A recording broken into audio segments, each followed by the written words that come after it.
Oh, yeah. No, you're good, Chris. We do have a quorum now. Okay, so I don't know if you want to give another couple minutes for people to enter, but well, I think we can start right now. Thank you.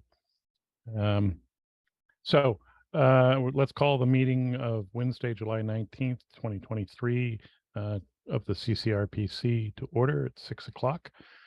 And for the purposes of attendance, Charlie, I hope it's not inappropriate. I just wanted to have folks quickly introduce themselves since we seem to be a somewhat number of new folks in addition to the ones we have. So I'm going to start with myself. I'll start with you, Charlie. Go ahead and introduce yourself. yeah, Charlie Baker. I'm the executive director of the CCRPC. Okay, and my name is Chris Shaw. I'm the rep from South Burlington and the chair of the executive board and this board, I believe. Chuck Wilton would be next. Chuck Wilton. I represent Milton on the board here. Thank you. Miles Waite. Hi, I'm Miles Wade. I'm the Conservation and Environment member of the board. Thank you. Christine Ford. Christine Ford, Transportation Planner, CCRPC staff. Sure. Barbara Elliott. Town of Huntington alternate. Thank you, Barbara. Matthew Arancio, I hope I've pronounced that correct.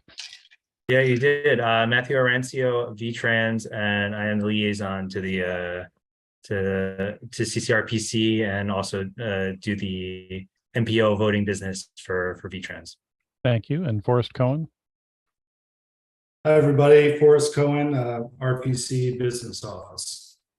Thank you. And Bard Hill. Thank you, Chris. Bard Hill from Richmond on the executive board and the commission. Great. Benjamin Bornstein. Yeah, Ben Bornstein, representative of the town of Westford to the CCRPC. Thank you. Andy Montrell. I'm Andy Montrell. I'm the rep from Burlington.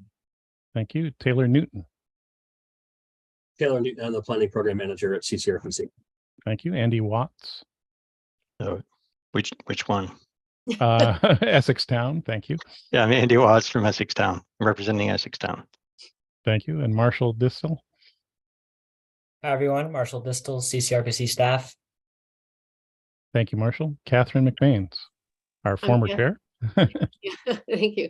I'm Catherine McMains, and I am represented from Jericho, and I am the immediate past chair. Oh, thank you. Emma Vaughn. Hi, everyone. I'm Emma Vaughn. I'm the communications manager here at the RPC. Thank you. Eleni. Hello, everyone. Eleni Churchill. I'm the transportation program manager at the CCRPC. Thank you. Dana. Hi, everyone. Dana Hanley, representative from Charlotte. I'm also serving on the Long Range Planning Committee, working on the ECOS plan update. And we'll have more on that later tonight. Sarah Muskin. I am Sarah, and I am a planner with CCRPC. And I don't want to miss our technical director here, Town Meeting TV. Is that, please go ahead and speak for yourself.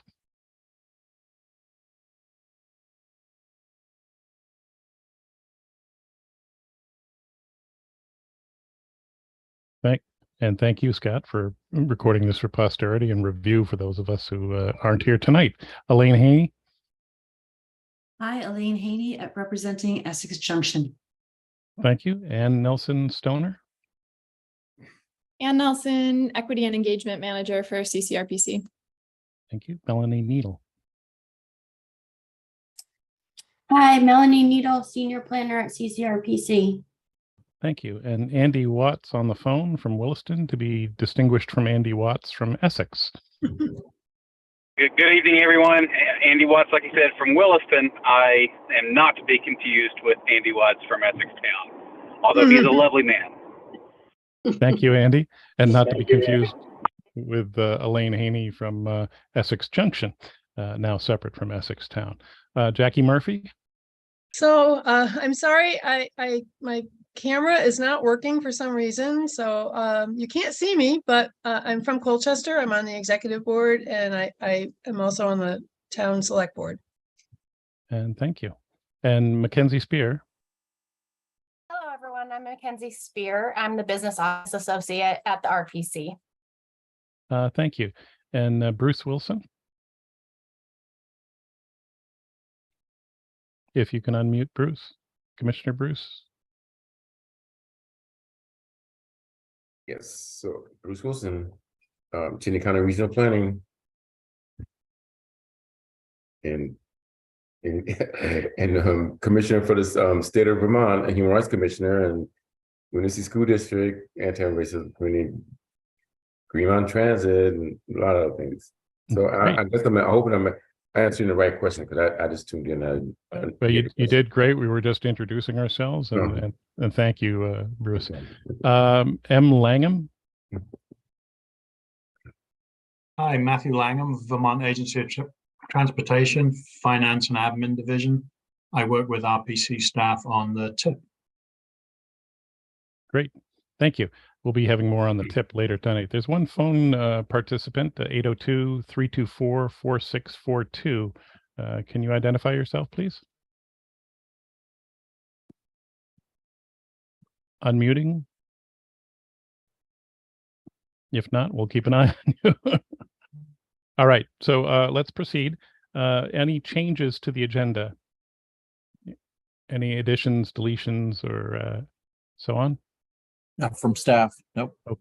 All right. Hearing none, we will go for public comment for items that are not on tonight's agenda. Anyone here for public comment? Seeing and hearing none. We'll move on to staff introductions. We've met Marshall and Sarah briefly, and I understand they're going to give us a more background about themselves. So I'll hand it over to Marshall. You're first on the list. Sounds good. Thanks, Chris. So yeah, hi everyone. I'm Marshall Distel, and I'm a senior transportation planner. I joined CCRPC back in 2014, actually as a summer intern, and then was hired full-time as a transportation planner in 2015 after graduating with a bachelor's from UVM in geography. And I also have a master's degree in natural resources with a graduate certificate in global sustainability from Virginia Tech. And I earned that degree in 2019.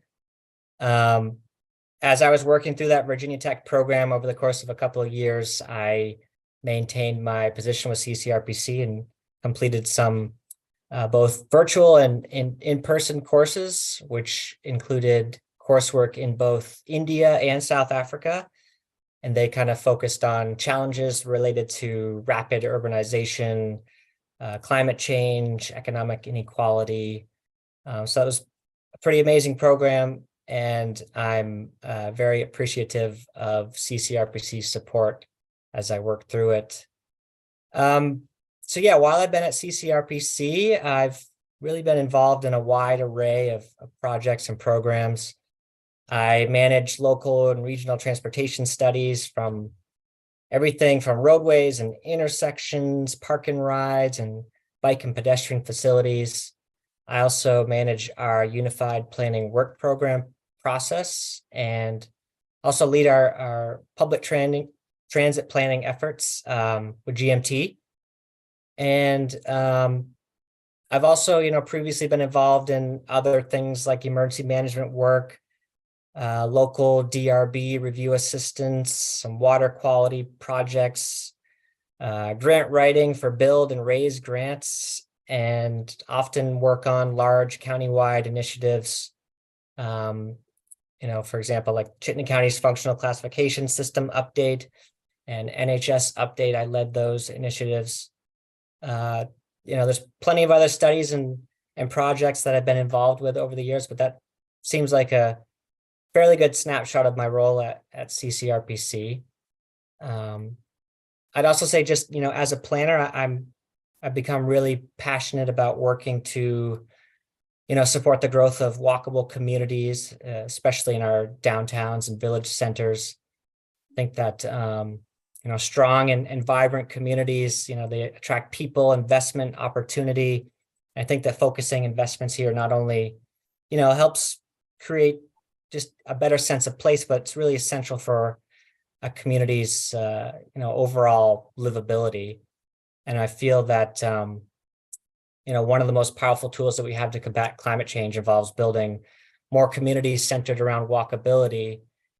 And, after participating in a couple of the national gatherings for the Congress for the New Urbanism over the past couple of years in Oklahoma City and Charlotte, just feels like I've become, more sort of impassioned about being a champion for a more sustainable built environment, and definitely critical of sprawling and single use, low density patterns of development, which seem to, inflict so many negative economic, health, and environmental impacts on our communities.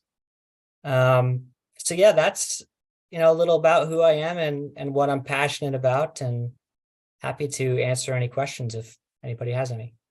Well, let me jump in there and thank you, using, say, Church Street in Burlington as a model of what we hope if you get the pit built and the mall that was there redesigned in some form or fashion. But where malls have suffered in this country, you see Church Street, I would say, probably hasn't.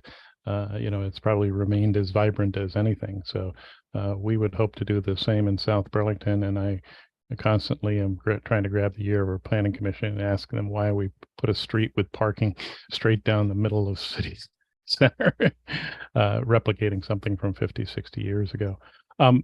Just a quick question for you, Marshall. Has anything changed in the last week as a result of what we're mindful of here in Vermont with the flooding and the weather impacts for your workload at the moment? I know we've been relatively spared here in Chittenden County. Yeah, not for me specifically, but we do have a handful of other staff who have been doing, local liaison work, communicating directly with municipalities about damage. And we've had some folks participating in the State Emergency Operations Center as well, I believe. Well, thank you. And I don't want to, slight Bard, who has probably taken most of the impact from the storm. Richmond, I'm afraid, has been probably our number one city and town in Chittenden County that suffered and probably continues to suffer. I hope they have Old Stage Road and everything all opened back up. Thank you. Anybody else have questions for Marshall? If not, I'll ask Sarah Muskin.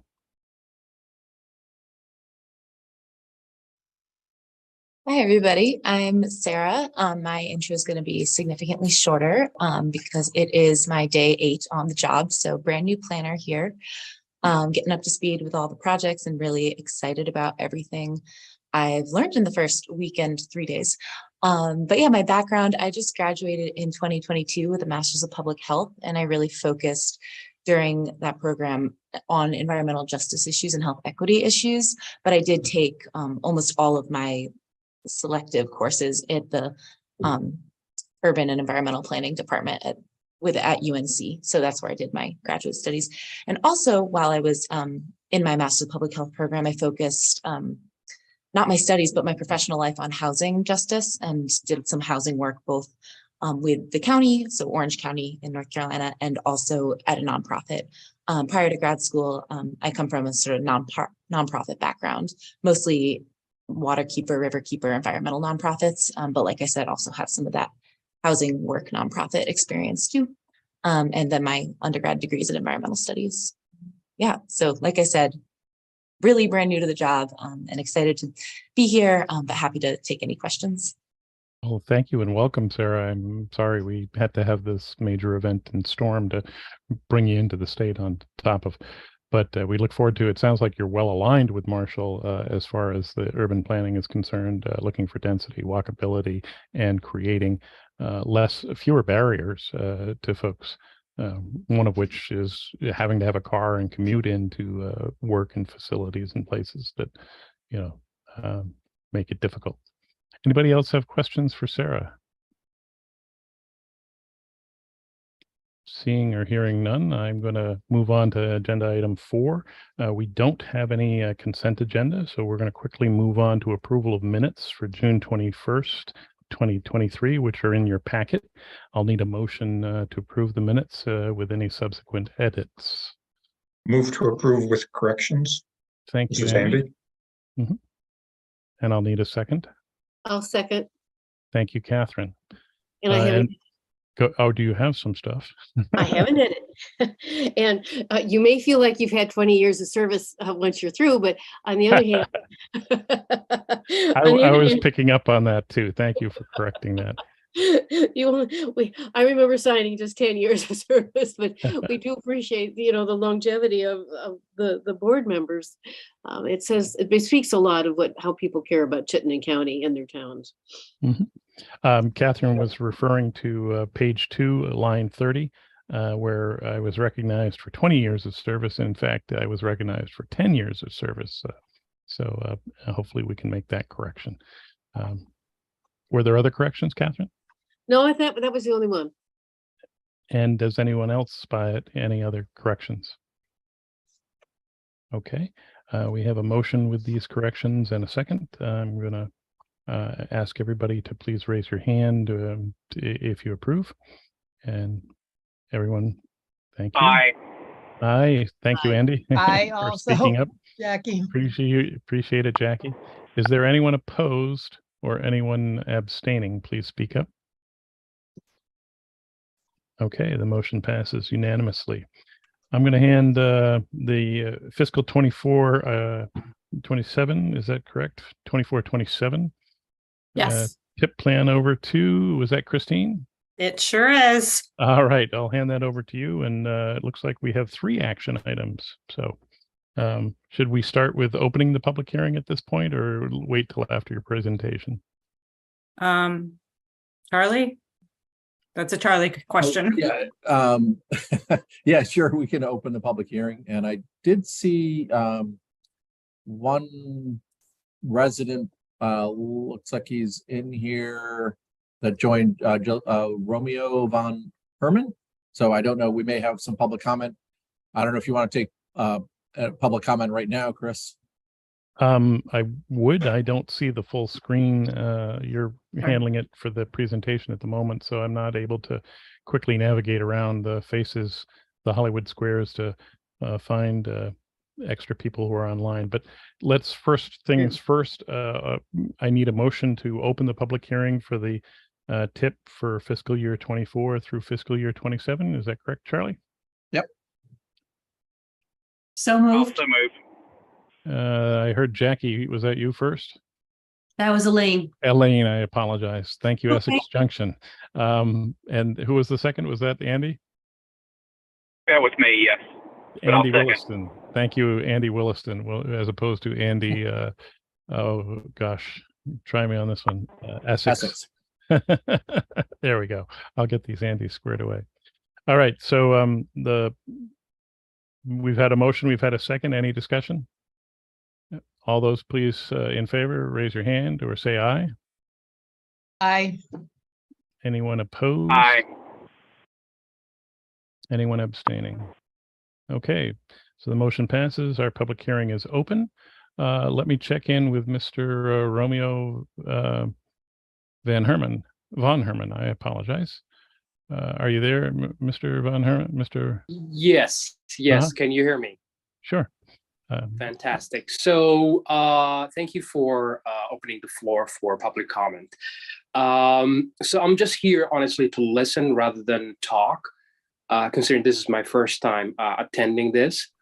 I am very familiar with Commissioner Bruce Wilson.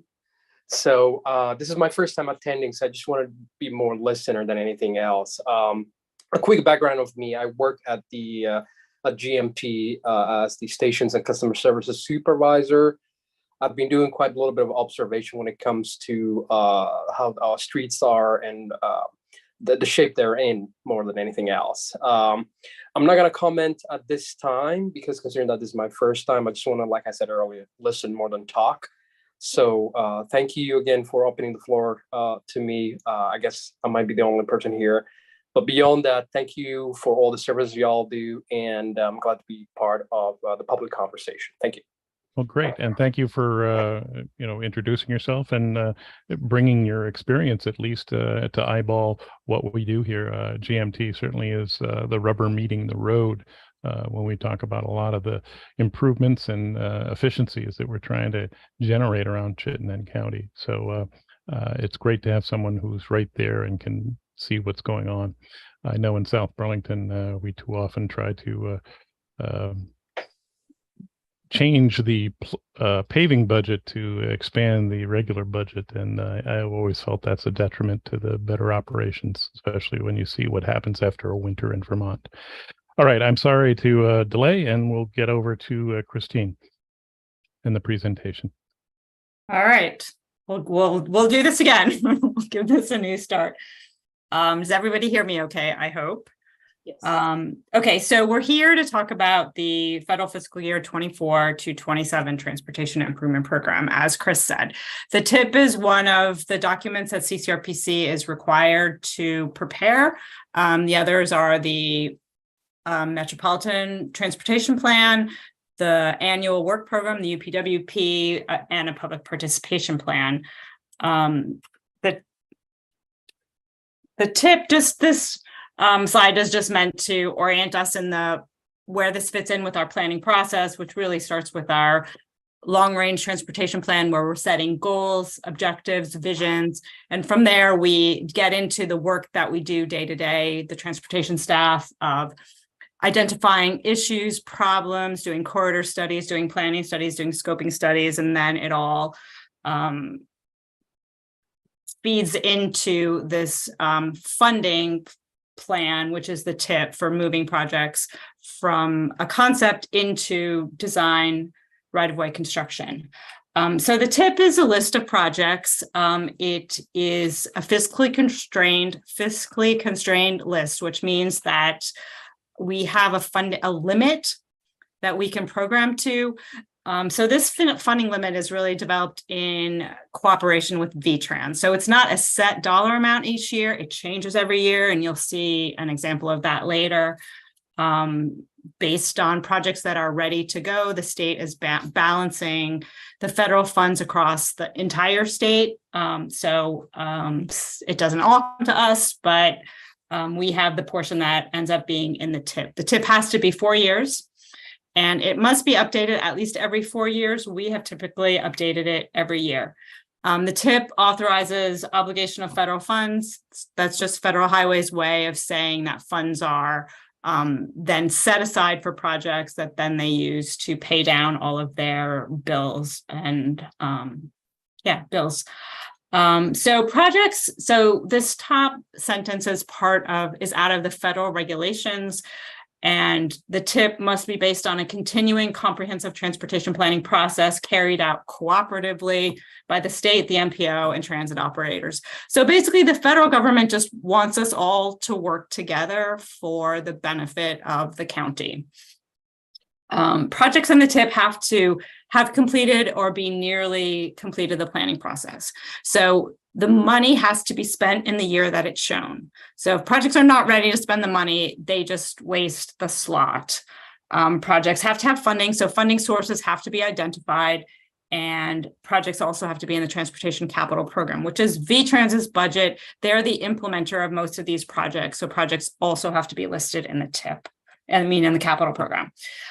3 sections in the tip. The section 1 is an introduction, says what the tip is. There's a discussion of the federal performance measures. There's a adoption resolution. There's a glossary of acronyms. Section 2 is the list of projects. And then section 3 is a bunch of tables and figures, just allowing us to talk about what's in there, show examples and things like that. And this is page 1. So this is an example of the project page. If you have or haven't had a chance to look at it, projects are organized in alphabetical order. I'll just point out that there is a section for interstate and interchange projects. So if you were looking for exit 17, you wouldn't find it under Colchester, you would find it under interstate. Projects have a CCRPC project number. I don't know if my pointer will show up. That's too small, so I'm not going to use it, but they have a CCRPC project number, which is just our reference number. There's a VTrans project number listed. So if you were talking to VTrans, you would want to use that number. What we're really most interested in is the 4 columns that are just past the project names. These are the federal funds that are in each of the 4 federal years. This is federal only. The state and local match is not included in this. And then they're listed by the project phase. So preliminary engineering, PE, right-of-way, ROW, or construction, CON. There's also some projects in for scoping, which is the process of getting projects ready to get into construction. On the other side of the double line are just other project information that's there for interest or not interest. We have our latest cost estimate, which I would point out may not be the latest cost estimate, but it is the latest one that we have access to. The column federal funds obligated through FY22, that means the money that means what was spent through the end of federal fiscal year 22, which is September 30th, 2022. The FY23 federal funds is what's in the current federal fiscal year. We're in federal fiscal year 23 now, going through September 30th, 2023. And then 24 will start October 1st, 2024. Project use category, we have 11 categories, probably too many right now, but we just use these to tell a story about how the money is being spent. Federal funding source, percent federal, state, local is probably not really, is more interested to our partners, our federal partners. The remarks column, anything else we want to say about the project. We didn't have a lot to say about these projects, but if we did, we would put it there. And then the VTrans project manager is listed.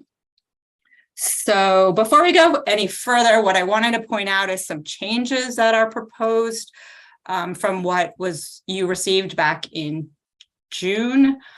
These are what I would generally call relatively minor or administrative-ish changes, but we would like to get them in at this time if we can.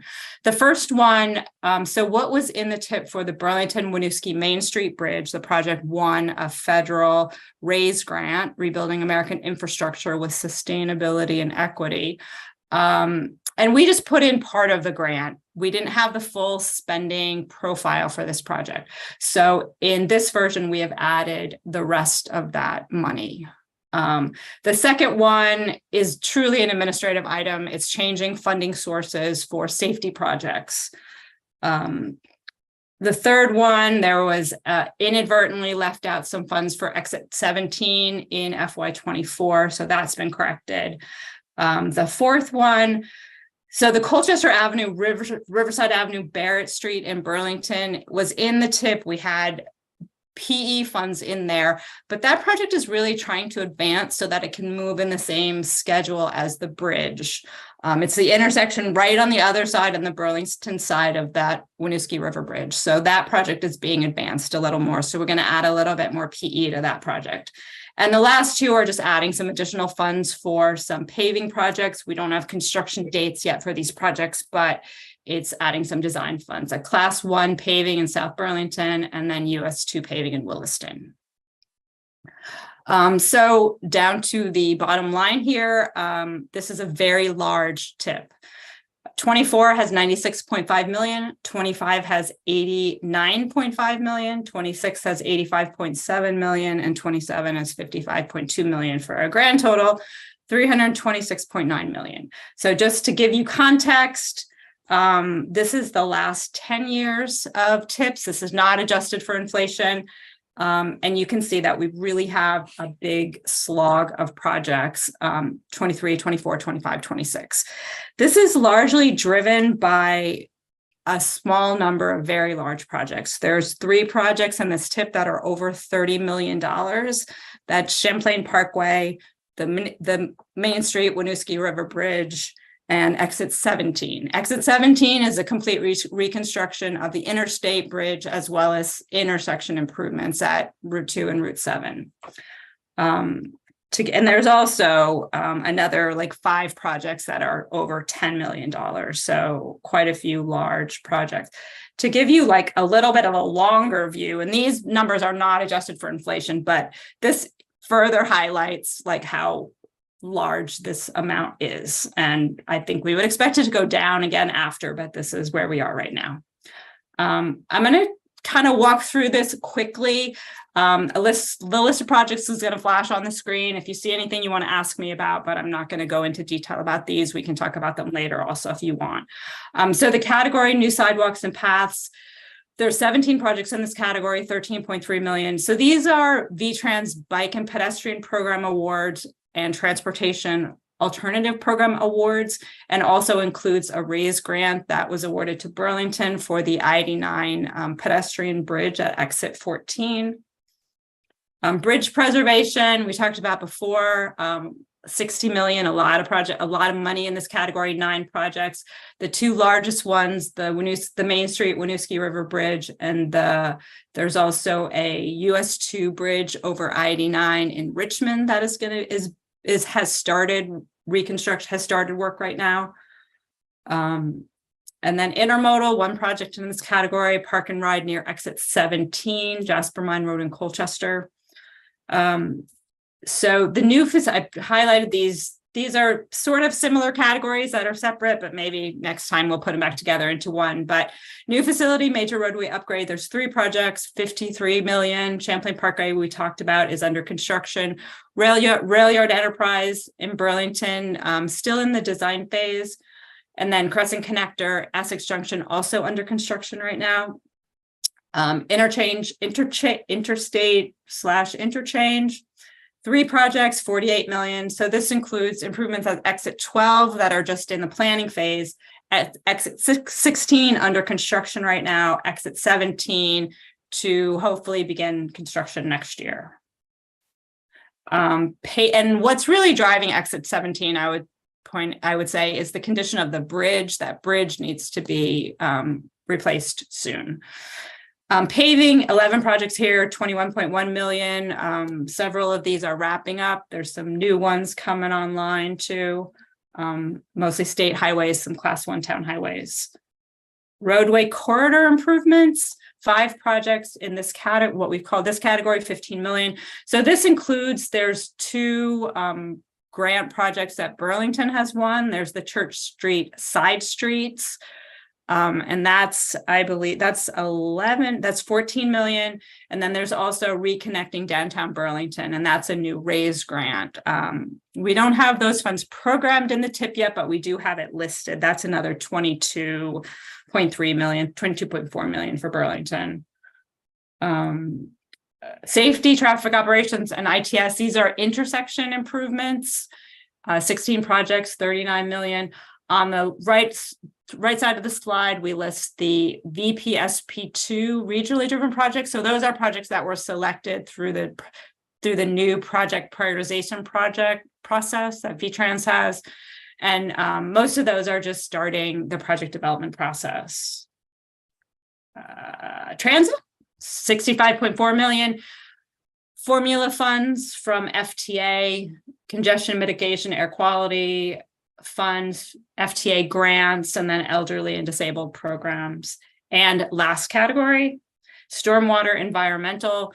These are a combination of municipal highway and stormwater mitigation program grants and town and transportation alternative grants, 8 projects here, 4.4 million.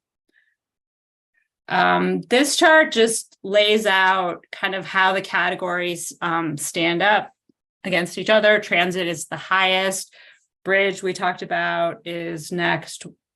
New facility, major roadway upgrade. We have those few major projects under construction, interstate interchange, and then continuing down from there. For comparison, this is just our historic funding in the last from FY13 to 22. And I think we can show here that historically our category, I mean, paving has been by far the largest category in our history for funding. The major roadway upgrades, a small part, 9%, the roadway corridor improvements, a small part. So while those categories are really high right now, historically, they haven't been, and we don't expect them to be in the future. And the last thing I'm going to talk about is for those who are still tracking the CERC alternatives. I'm not sure if anyone is anymore, but in 2011, the CERC highway was canceled. There was a CERC task force that met from 2011 to 2013 and identified 34 projects totaling 99 million, and they were in 3 phases. So this top group, I think there's 8 projects in that group have been completed. There's 2 more of the phase 1 projects, and the phases were really just the timing of when they rolled out. So 2 more phase 1 projects, both of them are under construction right now. The phase 2 projects, there's 3 remaining phase 2 projects. All of them are in process. Phase 3 projects, how many 6 are listed there, are mostly in process. And I have one more slide, Dana, and then I'll get to your question. And then there's 6 phase 3 projects that have not started. And that is the end of the presentation. And now I can go back to any slides if anybody has questions on them, or we can close the presentation and look at each other. Well, I think you said Dana had a question. That's a lot. That is really a lot, and very impressive collection of projects around the county. I have a question about the Church Street side streets project. I'm just wondering what that is. So the one is improvements to Cherry Street. So the first one is improvements from Church Street to Cherry Street to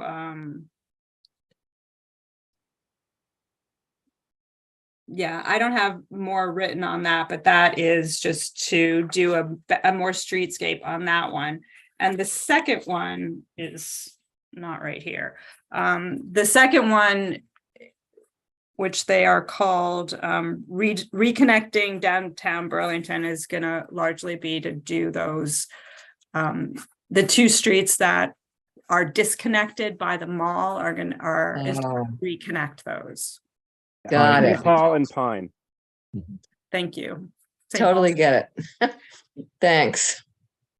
If anybody else would have a question, please raise your hand. Bard, go ahead. Well, first is a simple one. Apparently I'm going to fail this quiz. What's a DDI interchange? So that's the diverging diamond. That's the same thing that is being done at exit 16. And Got the it, plan yeah. to do the same thing at 12. Right. And one other comment, this is a general comment. I don't know if it's relevant. I was contemplating, I actually drove around Richmond today and saw a lot of our roads are now passable by one lane. For those few communities in Chittenden County that have steep slopes, the increasing prevalence of abrupt, intense rainstorms is washing stuff out. And so I'm struck, well, there's a whole FEMA pattern that goes there, and we've been down that road, so to speak, a number of times. That sort of it dislocates some of our focus from what other projects might occur to, or what we might plan to, oh boy, what do we got to deal with like this year? And so I don't know if you have any thoughts on how that kind of emergent or urgent activity impacts either local or county planning for longer range transportation initiatives. Well, I think one of the things that we can talk about is resiliency, is trying to build in more resiliency of our transportation infrastructure. And I guess I'll jump on that too, Christine. And Bart, I would not be surprised in the coming months if we get asked to do some tip amendments as the state kind of starts to chew on federal transportation dollars coming to do some of the big fixes, you know, like Route 4, right down around Killington, that, you know, a one lane washed out. Like, I'm sure that's going to be a pretty significant project. And it may, I'm not going to speak for VTrans here, but I would not be surprised if they came back and said we need to shift the schedule a little bit on some projects that are on their normal schedule to deal with some of those emergency transportation projects coming up in the next year or two. And I don't know if either of the Matthews have any more input on that thought, but. No input as of yet, but I think it is a good thing just to be aware of that. There is the pot of money to work with and priority shift in situations like this. And so we're all trying to grapple with a firm understanding of the damage and what will be needed to recover from it. So I think it's good to manage expectations in that regard. I don't want to quite say that we're at that point yet, but it's certainly good to be aware of, as you mentioned, Charlie. Yeah, I would expect that. And also there's just, you know, the reality of limited resources, you know, not just money, but, you know, human resources at VTrans and the consultant engineers and the contractors. So I would expect there's probably going to be a little shifting of project schedules as we move forward here. But this is what we know now. We certainly, I'm sure it will change in the coming months. So, Charlie, this is the other Matthew from VTrans. You know, I agree with what Matthew Arancio said. Additionally, for a declared disaster, when it's an emergency relief project, it shouldn't affect the flow of formula funds to the state, as long as we can get to the project within 270 days. It's just, as you said, a question of are the resources there to do everything we would have in our regular program, plus the additional requirements for fixing the emergency projects. Great, thank you. I had two questions for you, Christine. One was the memo in our packet indicates it was 284 million, and your presentation showed us at 329. Is the difference of that 40 million the state to match and all those? The difference is the Winooski River Bridge. The difference is the things that I pointed out. I mean, there's quite a bit has been added for the Winooski River Bridge. I think there was about, you can do the math, but that is, it's the new total. It's the new total with the changes. So both of them are the federal funds only, and not including any state or local matches. All right, thank you. And then the second big ticket item that jumped out at me was the park and ride at exit 17, which with your percentage numbers jumped out at 18%. And that seemed to exceed what we were putting into preservations and bridges over the course of the 4 years. So I was rather surprised that one park and ride would come to that number in your presentation. Although I'm proud of the one that they're putting in at exit 12. It is. And I know they're doing a lot of electrical charging stations that can be expensive, but still. So I'm not. So that's 0.4%. So there's something that's wrong. That title has a wrong number of percentage after it, because it was in the title bar at like 18.4%. I'm okay. Okay, but it's not as large as that, is what you're saying. So there's there's a confusion on exit 17 because you got two things going on. You have the whole rearrangement of the interchange, and then you have this park and ride. I'm trying to get back to share. Both of which you had. It's so I'm looking at a slide where it says 0.4. So I'm not sure where. So one of the slides is not correct, and I'm not seeing where it is. It was directly after your bridge, and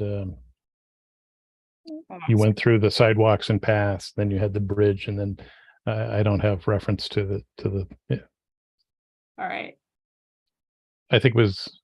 So this is 1.2 million, 0.4% for intermodal. And that's where you would have it. Yeah, I mean that's the one park and ride project. So it looks like my eyeball jumped to the 18.4 of the bridge preservation. Thank you. Okay, my bad. All right. Anybody else have any questions for Christine? Please raise your hand. Absent that, we have two items that need action, as you can see from your packet. The recommendation that is passed 3 different gates is the executive committee has looked at this, the transportation advisory committee has looked at this, and staff has looked at this, and they're looking to approve the federal fiscal year 2024 through 2027 transportation improvement program for Chittenden County.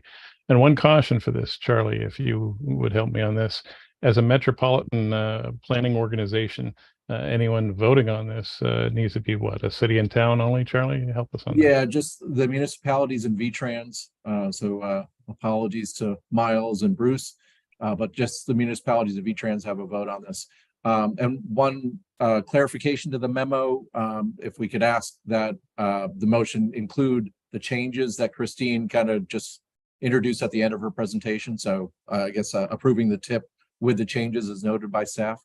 I'll make a motion. We approve the tip as updated by staff.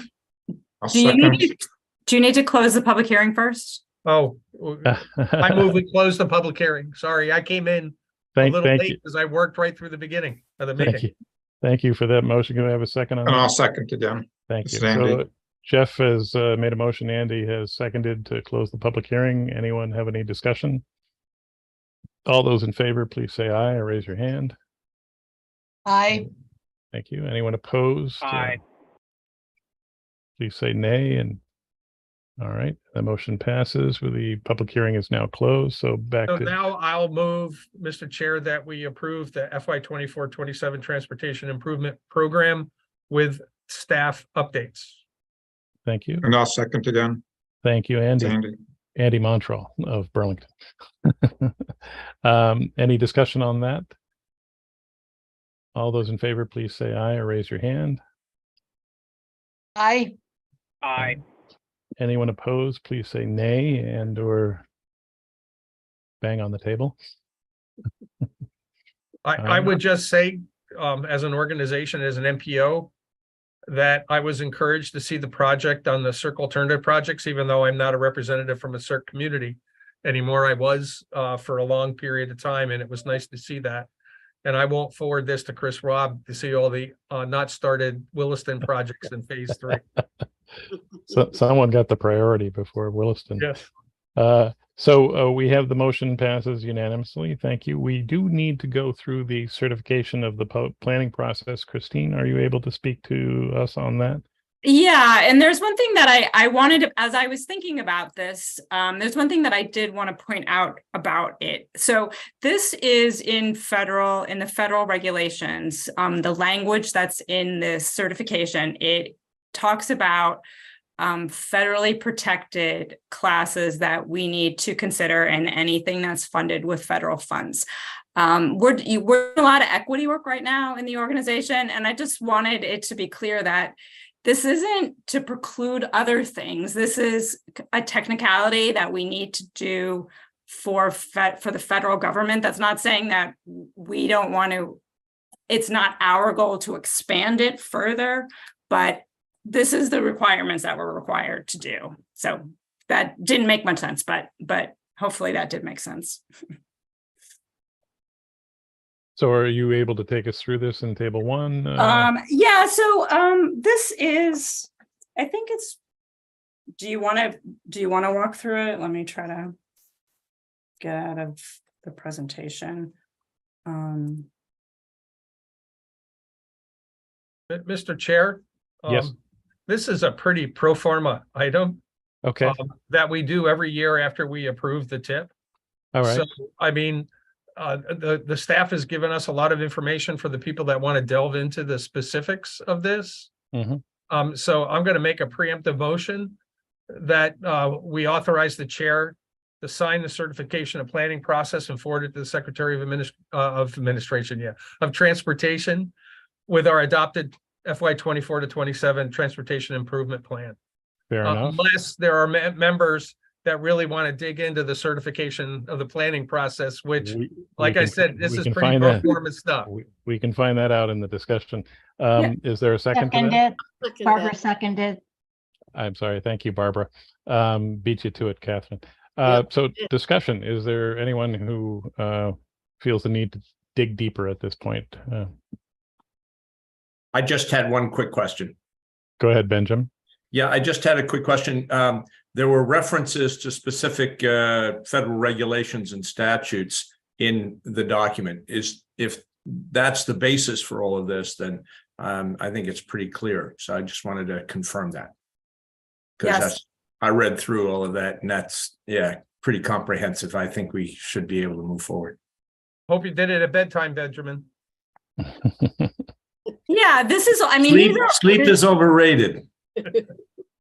I mean, this is all basically saying that we can't discriminate in any of our federal highway funded, our federally funded programs for race, for religion, for age, for gender. And we're very thankful that that it's somewhat pro forma in this day and age. So it's and that it's there, it's critical. So thank you very much. And we've also done a lot in terms of our public participation plan and things like that to actually put these words into actions, which I applaud the staff and the board over the years for doing that. I mean, I remember doing this back in 2000 and it wasn't nearly as comprehensive. Any other discussion? All right, I will call the question. All those in favor of Jeff's motion, please raise your hand or say aye. Aye. Aye. Thank you.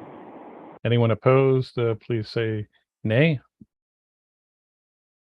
All right, so that passes unanimously, and so ends our MPO action. Again, the MPO is, I think, Charlie, correct us if we're wrong, we are the only MPO in the state, That's correct. despite the fact that there are how many regional planning commissions? Yeah, there are 11 regional planning commissions, but we are the only one with 50,000, more than 50,000 people in an urbanized area. We're about maybe around 115,000 people in our urbanized area now. Okay. Every decennial census, Mr. Chair, we get nervous that somebody like, the Lebanon MSA or something like that might qualify as an MPO. And so, it's the type of thing that we always have our eye on. There's a certain advantage to being the only MPO in the state. Very good. So again, that is why we have certain different voting requirements for MPO actions as opposed to the general CCRPC regional planning commission action. So just as you know, when we call for an MPO vote versus an RPC vote. Okay, moving on to item 7, revised fiscal year 24 budget. I assume Forrest. Actually, I think I'll take this if it's okay for us. Sorry. I'm sure he doesn't mind. Absolutely. So this is actually the first time I think I've ever asked the board in my 15 years to amend a budget outside of our spring, May adoption or January adoption of the mid-year. So I'm going to refer to the memo that's in your packet, which is followed by the revised budget. And really, there are 2 significant things that happened really at the kind of the end of the session or the end of the fiscal year, if you will. One is I was, I guess, a little too conservative in counting on what the legislature would approve for us in terms of regional planning funds. And so we ended up with about $190,000 increase when the legislature got done. I'd only budgeted $50,000, trying to hedge a little bit and being a little insecure, I guess. I'll be more confident in the future. So that's one big change. So $190,000 more revenue is coming our way in FY24. And then the second thing that happened, and this is really unrelated to the legislature, but we got that large raise grant, a $2.1 million raise grant that they notified us of last August. We're still in the process of getting that under contract, but with FTA, but we had budgeted $50,000 of MPO funds to kind of manage that project, thinking that we would have a consultant do that. We put out an RFP and got no response to that. And so we are proposing to shift those funds from a consultant category into the personnel category and have and manage that project with staff. All this is kind of a long way of saying, so those are 2 revenue changes on the first page of the budget. The expense side of the budget is proposing to hire a new senior staff person with that kind of transportation, land use background, transit-oriented development to help manage that raise grant and obviously work on other things in those categories. And then there's funds in the regional planning line to do a website consultant to help get our plan to be more web-based and also to update state planning manuals, not solely by us, but to contribute towards those updates. And then there's one, a minor one that I caught, which was we had a formula error. There's $240,000 in the communications union district line as a direct expense, which will pass through us in FY24 that we missed in the spring. And might be a couple other really minor amendments, but altogether, that's 400,000 and 403,000 increase in revenue, 379,000 increase in expenses. So our net actually gets like $24,000 better. We go from projected budget of revenue exceeding expenses by 33,000 to 57,000. So that's my quick summary of the proposed budget changes. asking for your approval or any questions. Happy to answer any questions about this. Does anyone have any questions for Charlie? Go ahead, Jeff. So everybody knows, during the Joint Executive Committee, Finance Committee session, we had quite an extended conversation about the pros and cons of adding staff and the sustainability associated with which. And, as someone who generally opposes making long-term commitments in environments that we're in, this, I think, is a well-reasoned staff addition, not only because of how the expenses and the revenues aligned, but also from the standpoint of ensuring that we have the capacity to do what we have to do over the long term. And that's, I think, strategically another aspect of this hire that necessarily isn't reflected in the dollars and cents that are in the proposed budget amendment. And with that, I make a motion, Mr. Chair, that we approve the amended budget. Thank you. Is there a second for Jeff's motion? I'll second it. Thank you, Catherine. Is there further discussion or questions for Charlie on this? If not, I will call the question and ask everyone to say in favor, please say aye or raise your hand. Yeah, and Chris, while you're doing that, if I can, I just want to expound, just because I want to make sure the board understands more what Jeff was just indicating. We are kind of staffing up a bit to kind of deal with this unprecedented surge of federal funding, which is, and frankly, the disaster is just going to make it exaggerate that issue even more. And so we're kind of staffing up, but with the notion that we are going to have retirements in a few years. And so we're kind of staffed up, and I'm hoping that we have a kind of a graceful transition as our staff maybe right sizes in a few years. So that's the plan right now, assuming, everything we know. So sorry to interrupt. No, thank you. I appreciate it. And Jeff is our sharpest pencil in the pocket protector there as our part-time, sometimes state economist. It certainly has the best perspective to guide us to be conservative and go slow and not jump on these bubbles when they're likely to burst. So I think we all did take a sound look at the future, and we feel that this is a sustainable move. And thank you for putting that out there, Jeff. And I think we asked for everybody to say yes. I'm going to ask for anybody who's opposed to this, please say no. And I'm not hearing anybody or seeing anybody. So it will pass unanimously. Thank you. I'm sorry, Jackie just raised her hand. Jackie, go ahead, Jackie. I was just trying to vote without speaking. That's all. That was an aye. Yes, it was. Yeah, okay, sorry. I think we were voting well. Charlie was explaining it, the lengths we went through, and it was a lengthy discussion, and Jeff spoke well to it. Thank you. So let's move on. Item 9, draft enhanced energy plan initial review. Who will I kick that one over to?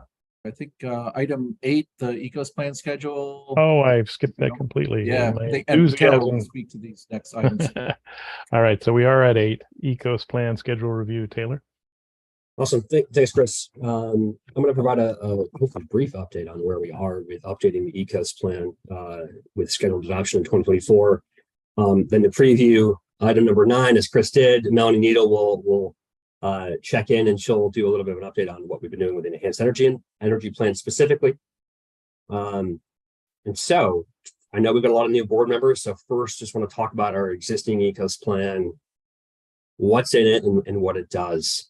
And so the ECOS plan is our regional plan. It is a comprehensive plan. So within the context of this plan, we talk about everything. We talk about health. We talk about land use, transportation. We talk about energy. We really talk about the full gamut of topics that affect folks' lives here in Chittenden County.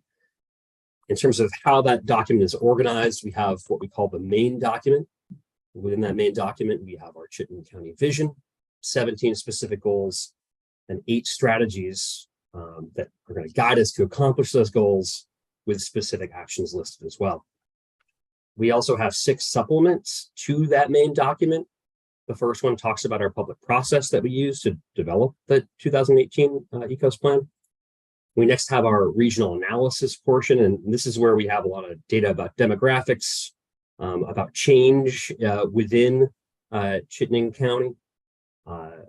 Third, we have our regional plan itself, and that's where the kind of the meat of our future land use map is located. And we talk a lot about how we interact with this Section 248 and the Act 250 process, and how our plan is compatible with surrounding regions. Supplement 4 is our comprehensive economic development strategy, which in 2018 was just Chittenden County. Now we have a SEDS with 3 other regions. Supplement 5 is our metropolitan transportation plan, which you guys are mostly familiar with, passing the recent 2023 plan. And then supplement 6 is our energy analysis target methodology. A lot of the data that goes to support the main document and the goals there related to energy planning. And having that data is required because we have an enhanced energy plan as determined by the Vermont Department of Public Service. Any questions on our 2018 document and what's in it and the organization of the document? Hearing none, we'll talk about our 2024 ECOS plan. And so we started working on the 2024 ECOS plan way back in January 22. Throughout 2022, the Long Range Planning Committee, which is a committee that we stand up every time we're working on the ECOS plan, that is composed of members from the board, from the Planning Advisory Committee, from the Transportation Advisory Committee, from the Clean Water Advisory Committee. That Long Range Planning Committee reviewed about 80% of a draft plan. And the original intention was to adopt that plan in June 2023. In the fall 2022, we actually stopped the process, and we stopped the process for a few different reasons. The big one being Regina left, and Regina was the project manager on the ECOS plan. And it took a little while to replace her and to get me on board and then to backfill my position. And so we were down staff for a few months and we're just lacking capacity. I'm going to skip equity and come back to it in a second. The third bullet there, we were anticipating having updated data about energy use and energy targets from the Vermont Department of Public Service last fall as well. That data was all delayed. And so we knew we weren't going to be able to update that part of the plan. So that was another reason why we figured we should put a pause and wait for that data to come. And then lastly, a lot of, the focus of our organization between 2020 and 2022 was really related to equity and better addressing equity in our planning documents. And we felt, even though we had gone through 80% of that plan, that we hadn't talked about equity enough, and we hadn't talked about pointing out where there are problems within our region. And so that, combined with knowing that Ann Nelson Stunner was going to add to was being hired onto our staff at the time, we felt like we could take the next year to better integrate equity throughout the entire plan. I do want to note too that the MTP and the SEDS were actually adopted here in 2023 off cycle from the ECOS plan. And we did that in 2023 because both those plans were going to expire. Those plans expire every 5 years, kind of per federal rules. And so despite putting ECOS on pause for 2023, we went ahead with the adoption of those 2 other documents. Any questions on sort of what we've done so far and why we paused the work? Okay. A little bit more of a quick synopsis of work to date. Like I said, 80% plan done and reviewed by the LRPC and by PAC. I'll mention as well the Planning Advisory Committee. We are reformatting the document a little bit different this time. We've decided to kind of combine a lot of the regional analysis with the main document. We felt like we were kind of missing some connection between the key issues in the regional analysis, where we talk about data and the actual strategies and actions themselves. So we've combined and tried to streamline a bit. And then lastly, Melanie's going to give you an update here in a few minutes about the work of the Enhanced Energy Plan, the LRPC Energy Subcommittee and their work on the Enhanced Energy Plan. So we've commenced working on a second draft of now the 2024 ECOS plan this summer, really starting in earnest in May. This time around, we're feeling like we're in a pretty good policy place, given the LRPC has already reviewed the document. So we've really focused on data updates and making sure we have the most up-to-date data. We're also focusing on making sure that we're addressing any LRPC or PAC comments that came around during the first draft. And then lastly, Ann Nelson, and Ann Nelson actually has an intern working with her as well. We've started to highlight places in the document where we can better talk about or more comprehensively talk about issues related to equity. I think the easiest example being like talking about income, household income within the region, and then talking about how household income differentiates between different populations within the region, and talking a little bit about why and providing some context of why those differences exist. And so we've kind of been meeting with different subsets of staff, really led by Ann Nelson, to talk about how we can better interweave throughout all these really broad topics, equity throughout the document. Just a couple other considerations I want to talk about in the context of updating the ECOS plan. We are going to create a new website for the ECOS plan. We actually just released an RFP to hire a contractor to help us develop that website this past Monday. Our hope is that in developing this 2024 ECOS plan, we're taking a step to having a truly web-based plan. We may not go no paper this time around, but our hope is to develop a plan that eventually lives on the web and has our data dashboard, our indicators kind of integrated into the plan, and then also a lot of our mapping and our map dashboards integrated in the plan, so the actual plan itself becomes much more interactive. We're also hoping that in future iterations of the ECOS plan, we can use that website to help guide our public engagement efforts. I already noted that those two supplements, the MTP and the SEDS, have already been adopted. Just want to reiterate that one more time. I also just wanted to mention that the HOME Act, or S100, that recently passed the legislature, talks about the statewide housing needs assessment, setting housing targets by region in terms of new housing that's needed, and then requiring the RPC to put those targets within our regional plan. Just want to note that we're not doing this for the 2024 plan. And the reason really is simple. Statewide housing needs assessment is going to come after the 2024 plan. It's slated to be updated in 2025.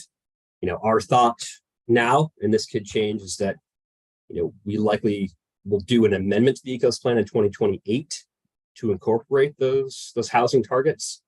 And we're thinking 2028 specifically because that realigns us with the SEDS and the MTP, because they'll both be up for expiration at that time. Charlie just popped on. So Charlie, do you have anything to add about that?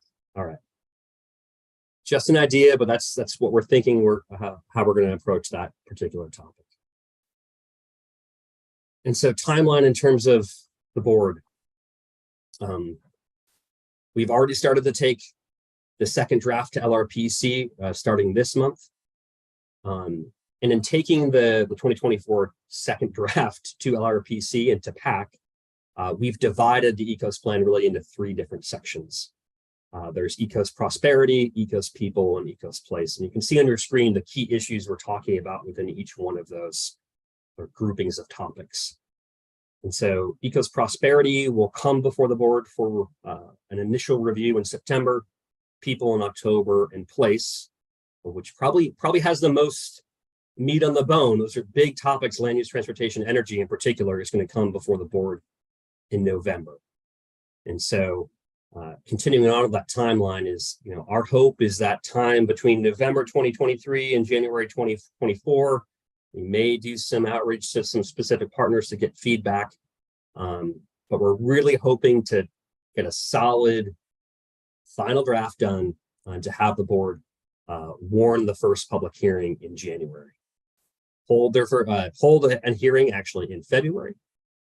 And then in April, address any issues that came up during that first public hearing, bring the revisions back to the board, May warn a second public hearing, and then aim for adoption of the plan at your annual meeting in June 2024. Any questions about the process, the plan, or the timeline?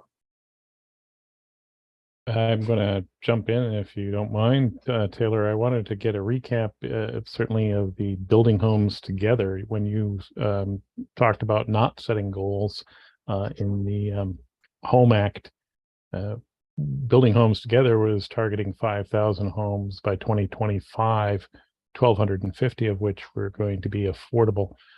Do you have any clue on how we've met that? That was a target, I think, regionally that we set as a goal. Yeah. You know, Yeah, Chris, I can tell you year one from last year, but and I can tell you that in September we're going to have 2022 data for the board to look at. That's what I can tell you. Okay. So I mean, I think this is something that goes back to 2018 when we first targeted 5,000 or so. Okay. Yep. But then kind of Building Homes Together 2.0 started, the first year that being 2021. So 1,000 units a year is the goal essentially. In 2021, I believe Chittenden County added about a little over 900 units. We'll get a big picture look at how you'll get a big picture on look that target that we already Yes. set back in 2018, and here we are going, well, we're going to wait till 2028, a full 10 years later, to set another target. But I understand what you just said, that we have to wait for the housing needs assessment to intervene before we set any hard numbers. And I'm sure it will become a real arm wrestling match when targets get laid out. Thank you. And that's kind of more of the reason too, Chris, is that I think when we're also going to be required to municipalize those targets. We really want to be thoughtful about that methodology, about how we're going to municipalize those targets and not rush it this time around. Yeah, that will become our political hot potato for sure. Anybody else have? Yes, I'm sorry.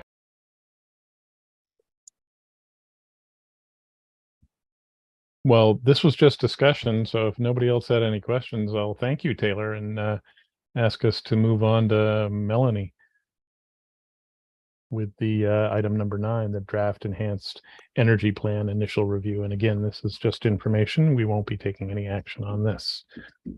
Welcome, Melanie.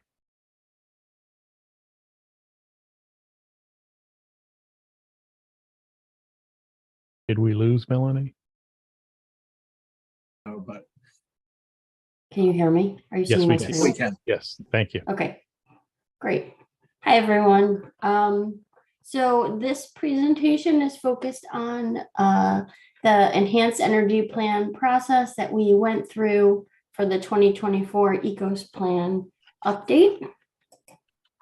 The presentation will talk a little bit about what enhanced energy planning is at both the regional and local level, talk about what the 2018 ECOS plan said in terms of energy key policies and how we established the use of the ECOS plan in the 248 process. And then we'll talk about the proposed changes in the 2024 ECOS plan. So enhanced energy planning really came to be with the Act 174 of 2016. Essentially, that was born out of a lot of, I guess, public comment and opposition to large wind projects. And at the time, the legislature enacted Act 174 to give municipalities and regions a chance to do some upfront planning on where they want to have renewable energy generation, because we recognize we need more renewable energy generation in the state. So they established the energy planning standards that a municipality or a region would have to follow in order to get substantial deference or greater weight, higher influence in the Public Utility Commission's process for permitting renewable energy generation projects. If you don't have an enhanced energy plan that follows the set of energy planning standards, the Public Utility Commission only gives you due consideration, so less emphasis on your plan, both at the regional or town level. The energy planning standards, they have pretty much 3 components. Analysis and targets, which provides an entity with an idea of the magnitude of change needed for energy use in the heating, electricity, and transportation sector, as well as targets for renewable energy generation. How much renewable energy generation do we need to produce to get to 90% renewable by 2050? And then pathways. What are the actions that the region or the municipality, in this case, the region, is going to take in order to reduce total energy, become more renewable, electrify the heating and transportation sector? And then a set of maps that identifies areas that are suitable for renewable energy generation, given high potentials for solar and wind and natural resource constraints. So at the time when the enhanced energy planning standards first came to be, we were guided by the comprehensive energy plan that was current in 2016. Fast forward now, they've updated it. They, being the Public Service Department, have updated the standards to align with the 2020 Vermont Comprehensive Energy Plan, as well as the Global Warming Solution Act requirements. And then also our process for participating in the Public Utilities Commission Section 248 process is, we look at the regional plan, we look at our natural resource constraints and identify whether there are any red flag issues in terms of the project being cited on natural resource constraints. And then we have a set of siting and suitability policies that would be given substantial deference in PUC's review of a particular project. So in 2018, it was the first time we adopted an enhanced energy plan. It was a 2-year process. Through that process, we had an energy subcommittee of the LRPC. We established key siting and suitability policies that talks about directing renewable energy generation away from natural resource constraints. So in particular, there's known constraints, which are the most restrictive. So avoiding those known constraints, those are wetlands, floodways, for example, and then there's possible constraints. So they're a little less restrictive. If you're going to impact them, you need to do mitigation. Examples of those natural resource constraints are deer wintering areas or highest priority forest blocks, for example.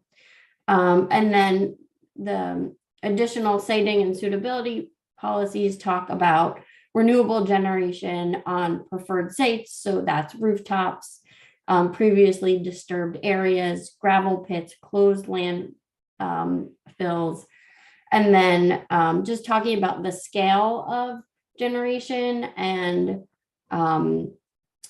talking in terms of directing large projects outside of our areas planned for growth so that those areas are prioritized for infill development. And again, those are the land conservation measures essentially that the PUC will use in the Section 248 process. And so the overall framework that we established in the 2018 ECOS plan is using less energy for heating, electricity, and transportation. Overall, our total energy demand would go down into the future, and planning for new growth in areas planned for growth so that we're reducing vehicle miles traveled, fossil fuels in the transportation sector, giving people more opportunity to walk and bike and take transit and car share and carpool, and then doing a renewable energy generation analysis to understand how CCRPC, how Chittenden County could advance 90% renewable by 2050. And then lastly, transform transportation and heating sectors to be powered by renewable electricity. So what that looks like is electric vehicles, widespread adoption of electric vehicles, and then swapping out fossil fuels for electricity in the heating sector, mostly in the form of cold climate heat pumps. So now we're updating the ECOS plan. We convened the energy subcommittee of the long range planning committee. The long range planning committee decided that they wanted to convene a group of energy experts to go through this process with staff. We started the process in March. Pleased to say that our last meeting is next week. So we were able to do the update in 5 months. The energy data that Taylor talked about being delayed, we finally got. So we were able to do that process. We have representation from Richmond, Milton, Essex, Williston, Underhill, Charlotte, and South Burlington. So I think we had a good cross section of municipalities on that group. And then LRPC will review the enhanced energy plan draft at their meeting in August. So the proposed changes in the 2024 ECOS plan include new map data on rooftop solar potential. The last time around, we did not have good data on rooftop solar potential. The Public Service Department and the Vermont Center for Geographic Information utilized the LiDAR data to get better estimations on what is possible for rooftop analysis. That's really helpful for our urban communities to understand what their potential is for meeting the renewable energy generation target. And we have a little bit more confidence in the solar potential for roofs this time around than we did the last time around. And then the state made modifications to the state natural resource constraints. They were very minor. Highest priority forest blocks along riparian and surface water areas was added, and unconfirmed vernal pools, which are seasonal wetlands, I think changed from a known to a possible constraint. So it was really not big changes, but all of our wind and solar energy resource maps needed to be updated because of those changes. And then we also made sure that we were using the correct local constraints to represent some of the land use measures in our municipalities. And then in terms of the pathways, I talked about them earlier. Those are our strategies and actions in the ECOS plan that represent how we're going to get to where the data tells us where we need to be. So the energy subcommittee proposed additional language about net metering and supporting increases in the maximum size of net metered projects, and to establish a tiered system for net metering rates to make it more equitable and allow for public and nonprofit entities to access the net metering program. Another pathway that has been proposed, or an action that has been proposed, is advocating for the Public Utility Commission to open up the rulemaking regarding sound levels from wind generation facilities. Currently, the sound rules in Vermont make wind generation infeasible, and the Energy Subcommittee felt that we need to encourage the state to take another look at that in order to meet our renewable energy generation targets and having all the potential technologies available to us. And then the third change is Velco, and just identifying that our transmission and distribution system does have some constraints, and supporting changes to how the statute is written that oversees Velco to address grid constraints in an equitable and proactive manner. Another standard that was new to the energy planning standards was, okay, apologize for that, is equity assessment. As a result of the climate action plan, producing the just transition framework, the Public Service Department added this equity assessment, which I think is a good change, if I may editorialize, because you know, in the enhanced energy planning process, if a region or a municipality chooses to do this, it makes equity a requirement, which I think is a good thing. And, you know, CCRPC has been working really hard to increase our equity capacity. So we took a look at energy specifically here to understand where our deficiencies were in talking about equity. How is the electric transformation to electric vehicles and cold climate heat pumps going to impact marginalized communities? And then strengthen the language to identify how marginalized communities could not be burdened and can be thought of first and be brought along, so that they're included in the transformation as well. So we really strengthened that language in the energy section. And I know Ann Nelson is working on threading equity into the entire document. So I think we're going to, at the end of it, do a very good job of being sort of equity forward in our ECOS plan. Another proposed change is how we have established our renewable energy generation target.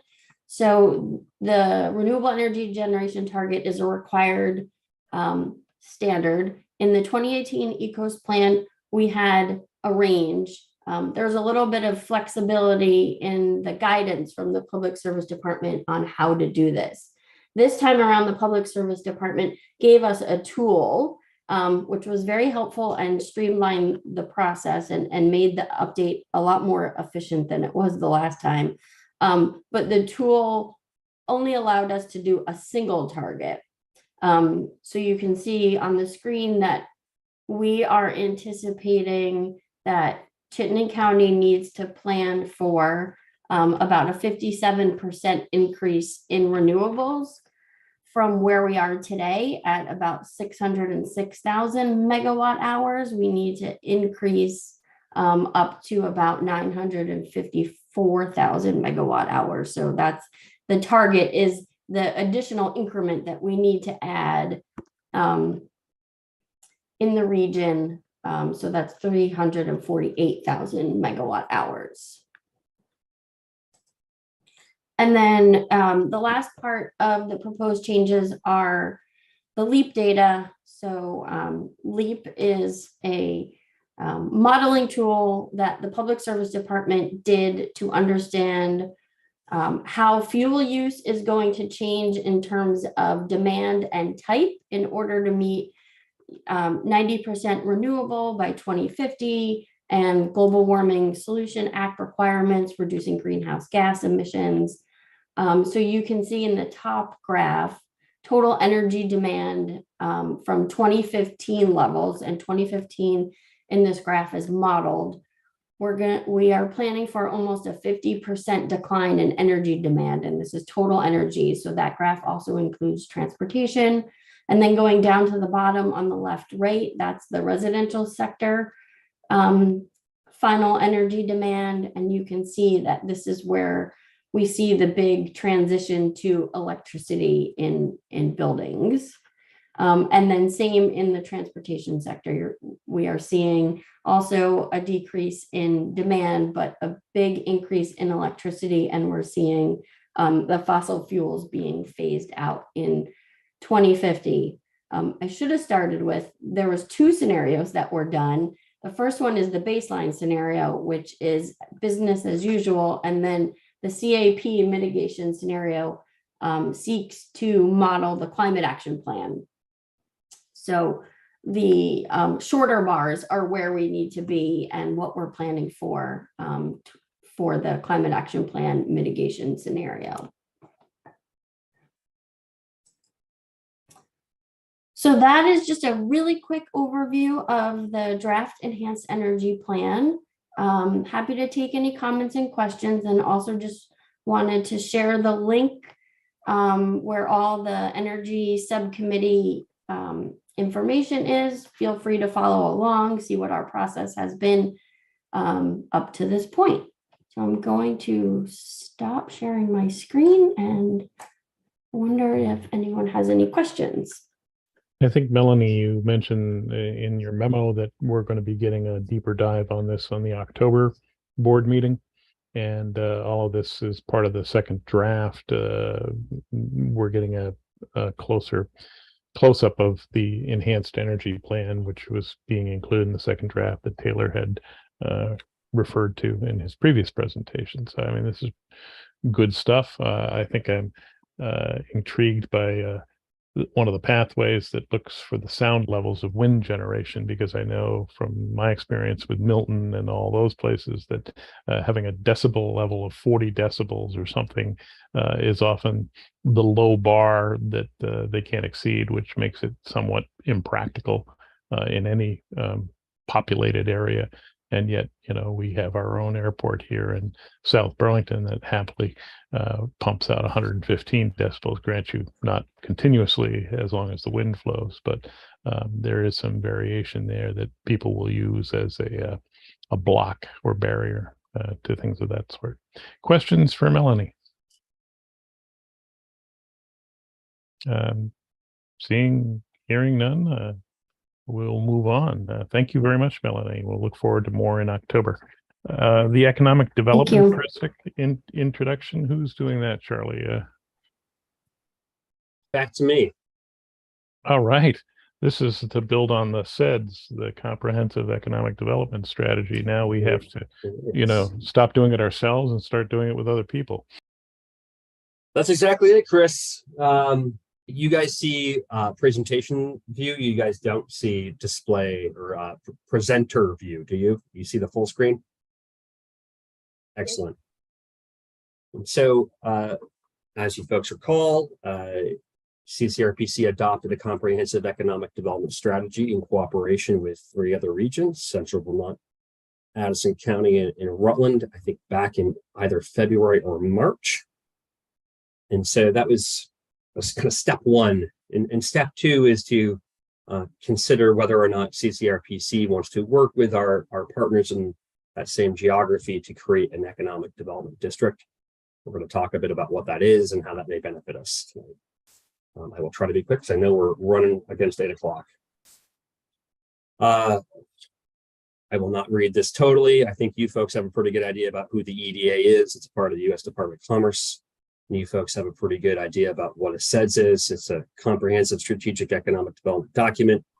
In our case, again, we adopted that in cooperation with our partners in 3 other parts of the state. And our CEDS not only was adopted here locally, but was also approved by the US EDA on June 2nd, 2023. And so now that we have that approved CEDS, we can consider whether or not we want to create an economic development district. The rest of Vermont, besides our 4 regions, is already a part of an economic development district. So we're the lone outliers. EDA is very interested in us creating an economic development district. An economic development district is a multi-jurisdictional area that does economic development planning on a regional and local basis in cooperation with the various parties and the various municipal entities and regional entities that exist within that EDD boundary. To be an EDD, you have to have a CEDS, and you also have to have some geographical areas within your larger regional geography that are economically distressed. We have several of those within the West Central Vermont region. Here in Chittenden County, it's at least 1 census tract in Winooski, at least 1 census tract in Burlington as well. And I'm not sure if that opportunity zone in South Burlington also counts, but we certainly have that outside Chittenden County, Berry City, Rutland City. And I'm trying to think in Addison if there are any or not. I can't think off the top of my head. So why would we want to be an EDD? One is to provide a more formal structure about how we do economic development planning together is in terms of RPCs, but also in terms of our regional development corporation partners, and also in terms of the municipalities themselves. Being an EDD does provide some opportunity for receiving non-competitive priority EDA funding usually in the form of planning and technical assistance grants from EDA. I know the Northern Vermont Economic Development District along the border here in Vermont receives about $300,000 every 3 years, so $100,000 a year to do economic development planning and implement their sets. Not quite by right, they still have to apply, but it's a pretty consistent funding source. By being an EDD, there may be some federal programs that do treat grant applications with priority because they're coming from an economic development district. And as I noted later, EDA is very interested in us becoming EDD because we complete the geography within Vermont, and all of Vermont will be covered by an EDD. The process itself, right now we're just trying to give you the basics about what an EDD is. We're still working with our partners to develop potential bylaws for this EDD, our governance structure, and developing a draft MOU about what our kind of responsibilities to each other may be once we create an EDD. Right now, we're thinking that we will create the EDD via MOU. There won't be a separate, either nonprofit or governmental entity. It'll just be via MOU, likely with one partner serving as fiscal agent. I hate to say it, probably going to be us because EDA knows us, EDA likes us, EDA trusts Forest. So we may be that fiscal agent, but perhaps with other partners taking the lead in terms of leading the programmatic portions of being an EDD and implementing the sets itself. At least that's my hope. Our hope is to bring those documents to you folks, probably, maybe not September, probably more like October now, and then to formally consider actually applying to the EDA to create an EDD later this fall. Our regional partners, our West Central Vermont partners, are meeting with EDA next Friday, the 28th of July, to review our bylaws, to answer any outstanding questions regions may have.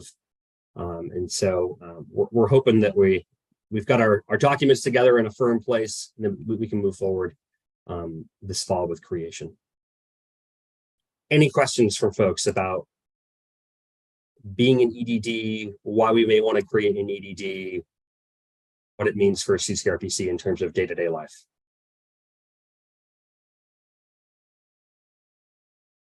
Yeah.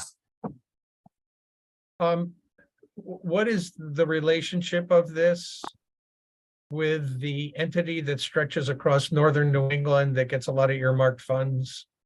And are we plugging into that in any way by doing this? Because I know that, places like Addison County now are part of that, as well as upstate New York and northern New Hampshire and northern Maine. And I mean, there doesn't ever seem to be any economic sense to these regions. And I just was wondering whether or not this was an opportunity to plug into that type of funding, or are we going to still remain separate and apart from that? Yes and no. And so short term, no, Jeff. So that's the Northern Border Regional Commission is what you're speaking of. Right now, as of the past couple of years, any municipality any municipality or nonprofit within Vermont is eligible to apply for MBRC funding, regardless of geography. It didn't used to be that way. And you don't necessarily need a SEDS or to be a part of an EDD to apply for MBRC funding. So no short-term changes. Theoretically, if we create an EDD and this EDD becomes, I don't want to see an independent body because I don't think it's going to head in that direction. But let me put it this way: at present, let's use the Community Selling Center as an example. Last year, they received an MBRC grant, and every MBRC awardee is required to work with what's called an LDD, a local development district, to help administer their grant. Right now, that always defaults to the RPC, pretty much, unless the RDC wants to do it. If we create an EDD, that EDD could be the body that does that for any project within that 4-county geography. Know if that really means anything in reality or not, Jeff, but that's something that could theoretically change. Charlie, do you have anything to add to that? No, but I think I'll pick up from that when I start the policy participation conversation. But just an initial reaction to that is that's a good thing. I think it opens up additional opportunities for us to compete for different pots of money. My only concern is the NBRC has opened it up to so many things that you used to be a member of a relatively exclusive club when you were part of that organization. And now, particularly for rural development funding, it's just gotten silly in those kinds of things. So, I mean, if that just opens up another avenue where, you know, particularly with these resiliency projects and all those kinds of things and how they affect infrastructure going over time, I'm all for having a full quiver of arrows to participate for federal infrastructure and economic development money. So it's a great thing that we're doing it, and hats off to Forrest for cultivating that relationship. And we should be very anxious to have Forrest continue to cultivate those and any other relationships that spill out on the floor after this one. Yeah, Thanks. you know, Taylor, actually, I think one thought is that related to the Northern Borders Regional Commission funding, they have been asking that any projects they fund be a priority of the region in some way. And so I do think through this SEDS and Economic Development District process, we do have the ability to kind of plug in there a little more tightly with our economic development priorities, and, you know, kind of elevate in terms of where we stand in line for grant funding out of that organization. And maybe we don't have to give the Vermont Housing and Conservation Trust as much of a cut as we have to, because they're the convenient LDD. There's that, and I want to mention one other thing when it comes to funding before taking Dana's question. And so I want to point out that Chittenden County municipalities, since we've had a SEDS, have been able to apply for EDA funding, but a lot of our municipalities can't, and that they can't because they don't meet the distress criteria. That's typically unemployment rate or lower median incomes, less than the state median income. And so besides Winooski and Burlington, folks haven't been able to apply to EDA for funding oftentimes, or municipalities haven't been able to apply. And so part of our thought here is that in cooperating with a larger region, the EDD could perhaps be the applicant and be able to aggregate projects for municipalities. And so, you know, we could have one application from the EDD where we're aggregating projects from distressed communities outside Chittenden County with applications from non-distressed communities in Chittenden County or wherever else. And so, you know, the Westfords, the Shelburnes, the Heinsbergs are like a key example. I talked to EDA about the water project in Heinsberg for like 6 months trying to make something work, and they just couldn't meet the criteria, even the special distress criteria. And so that's part of the impetus here too, is that we can work cooperatively to kind of make these more competitive grant applications. Dana. Yeah, I just want to say that having worked on the SEDS in a neighboring county, Addison,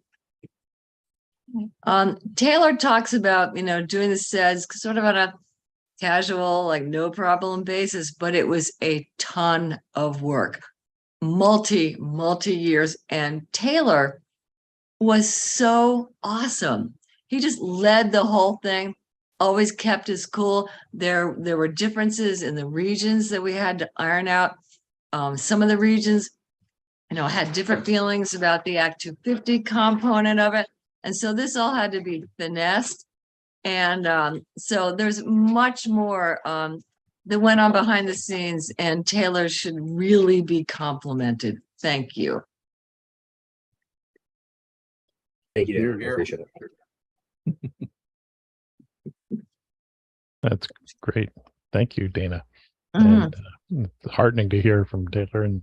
And so this sounds like a wonderful plan. Has anyone else got any questions for Taylor? If you not, will probably have questions when we get those draft bylaws to you and what the governance structure is going to look like. So it sounds like September and October are going to be full months on our calendar. The good news for you guys persisting tonight as we push on towards 8 o'clock, and I'm going to hand it over to Charlie, our legislative priority mid-year review, item number 11, is that I think we're skipping our next month, August meeting. Is that correct, Charlie? All right. That's right. Yeah. We're putting in time now, and then we'll save our energy for September. Charlie, go Well, ahead on number 11, yeah. please. Hopefully we don't get to 4 hours tonight to make up for it. But so I just mentioned, Jeff kind of made me think about Northern Borders Regional Commission. What you got in your packet, this 2-page table listing of policy or potential things for us to engage in, doesn't include anything federally, but one of the things I'm working on federally is to get Northern Border Regional Commission dollars to be considered as local funding for the purposes of matching other federal grants, which is something that at least one or more of the other regional commissions around the country has. So I'm just going to mention that kind of working on that also down in DC a little bit as part of my involvement with the National Association of Development Organization. So can I jump in here and point out that Charlie is the secretary, I think, of that national board for what is it, regional planning commissioners?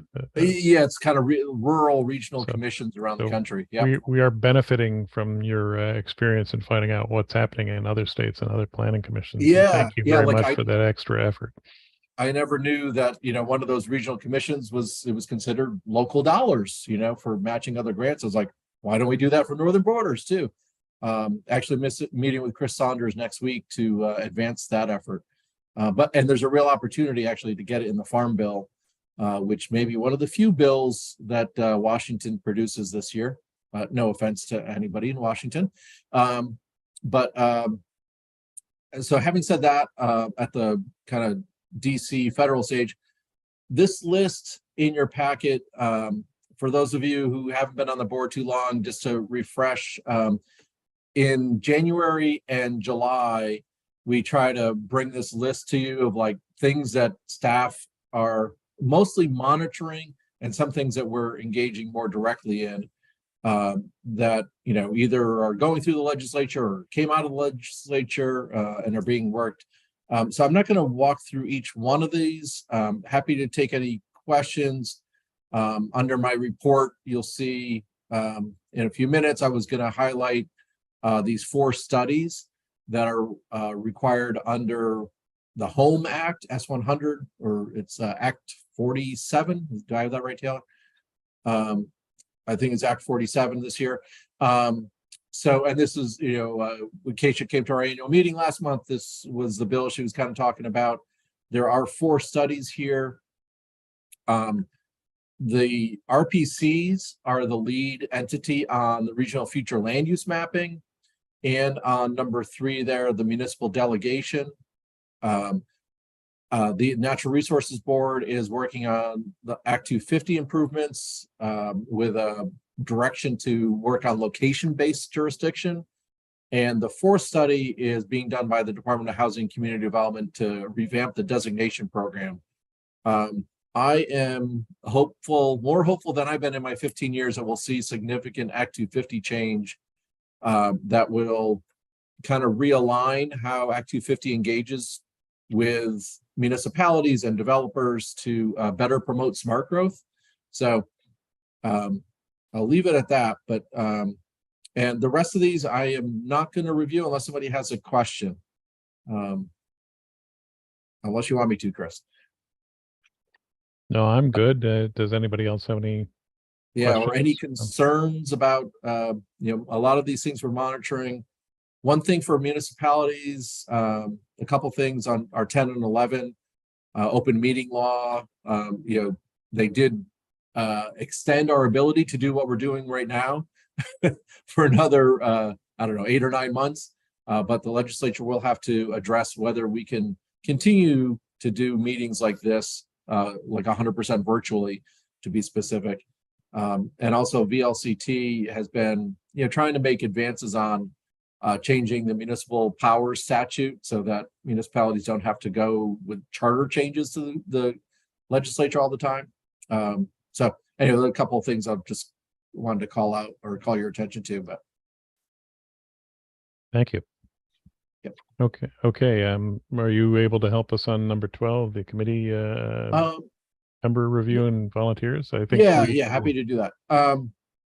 So in the packet, and this is typically a 2-month conversation, so we have it on the agenda this month as just discussion, but just to kind of get you thinking about if you want to change committees, or if you're not on a committee, if you want to get on a committee. There's a couple different things that happen. One is that we have the regional board member appointments you see for those categories: agriculture, socio-econ, housing. Bruce is here tonight, and Miles was here earlier for conservation and environment. Those appointments, and then committees you see down below with. I'm not going to read all of them out, but the finance committee, board development committee, UPWP committee, the TAC. There's a board member that serves on that. There's a planning advisory committee. We have one board member serving on that. The long range planning committee is pretty much wrapping up their work in the next 2 or 3 months. So hopefully we don't have any significant changes on that committee. We have a board member and an alternate on the Clean Water Advisory Committee. Updated the Brownfields Advisory Committee. There is a spot for a board member there. You'll see a couple blank lines on this page. Those are kind of really where there's specific openings for a board member, if so desired. Yeah, so Chris, I don't know if you want to add more to that, Well, but I would say that this is where the again, rubber meets the road, where we're trying to make sure that people get involved and put a shoulder to the wheel. Ben? Yeah, what would be the appropriate avenue to to volunteer for one of these? You're speaking up right now. Yeah, so it might be a matter of our need. We certainly see a blank line on the long range planning committee, which was one place that I started. Yeah, I'd be glad to join that. Well, thank you, and please, send the word out and about because we have a number of people who are new, and at the same time, this is a place where we can get started, and a number of people who probably have been doing it for too many years and would like to, give way to the next generation of thinking. So these are a lot of the working committees that this planning commission puts together, and this is where a lot of the decisions are made. You saw the TAC would put it together and send it along to the executive committee and so on. And so I also had done the all hazards mitigation plan update committee, which becomes more important when you see something like this last week happen. So this is they're not desperate demands on your time, but they're very important work and very detailed for those specifics. And we've just added, as you can see, economic development in some regards, and we have clean water service, which we're doing as well. And the studies that are coming down will probably impact a lot of the committee work that we have. So please raise your hand. Thank you very much, Ben. I appreciate it. Okay, so just to be 100% engaged, then that long-range planning committee meeting, the next one would be August 8th at 7 p.m. I'll have Correct. to defer to Charlie. Or who was that now? Taylor? Correct. Yeah. Thank you. Okay, thank you. And Catherine, I saw your hand. Yeah, I just wanted to comment that we will see a change in the UPW committee next month when we actually appoint all these members, because Bard, as being the vice chair elected, will be on the UPWP rather than you. As chair. thank you, Catherine. You caught. I missed that one. Thank you. Yeah. So the vice chair is just kind of I think by bylaws is actually the chair of the UPWP committee. So thanks for catching that, Catherine. You're welcome. So anyone else? All right. I'm just going to make one quick plug for the Brownfields committee. If anybody's interested in kind of redevelopment, environmental issues, that's a great committee to plug into. They don't meet on a regular schedule. They're setting one, Charlie. They just, I think they've set a regular schedule now. I don't know what it is, but yeah, they're starting to, because they've got a lot of money. Yeah, right. We just got a bunch of money, so there's a good opportunity to help property owners clean up properties and turn unproductive property into productive property around our region. So, All right. We'll and this will remind be an everyone. action item in September. So Excellent. Thank you. Let's move to number 13, equity update, and Nelson Stoner. All right, I'm going to share my screen. I just have one slide, but figured it might be helpful to visualize this instead of me just talking at you. All right. Quick update on my end. Internally, what I'm working on, some of you already know all of this, but an equity statement that I've been working with all CCRPC staff on developing, and now I'm bringing to community partners and the Equity Advisory Committee. I'll hope to bring that to you all in September, and then following that will be conversations with staff to develop a code of conduct. Following the equity statement, I'm working with this intern of mine, Annie Henderson, on an equity action plan, which really just hopes to outline, like, what does it look like for us to do this work? And also, how do we start to prioritize and think about a flow of equity work within CCRPC? As Taylor mentioned, I've been digging into the ECOS plan as much as I can, just trying to flag where we can pull in some more equity language, context and framing and data points to really try to do our best internally to work in that language before we bring it to the public to review. Still working with Equity Advisory Committee. We have a meeting next week. A lot of my time goes to meeting with community partners and getting involved in other equity initiatives to figure out what other folks are working on, what's front in people's minds, what should engagement look like, do people know that we exist, just kind of getting a lay of the land as I start to build out this equity action plan. And then working with the Equity Advisory Committee on figuring out how to use federal highway funds to support community capacity building for greater engagement in our transportation projects.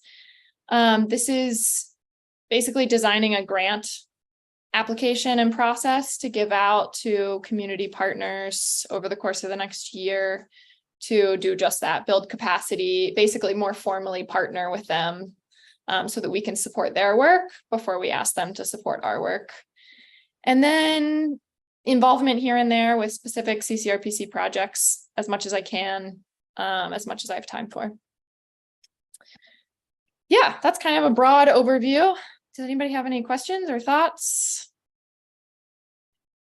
Your equity piece was mentioned multiple times during the ECOS review, and I'm sure that you'll be able to point out those areas as we come through the plan we're trying to shape up and have in place by June of next year. So it sounds like your plate is full, but it also sounds like Annie Henderson, your intern, is helping you. How long will she be able to assist?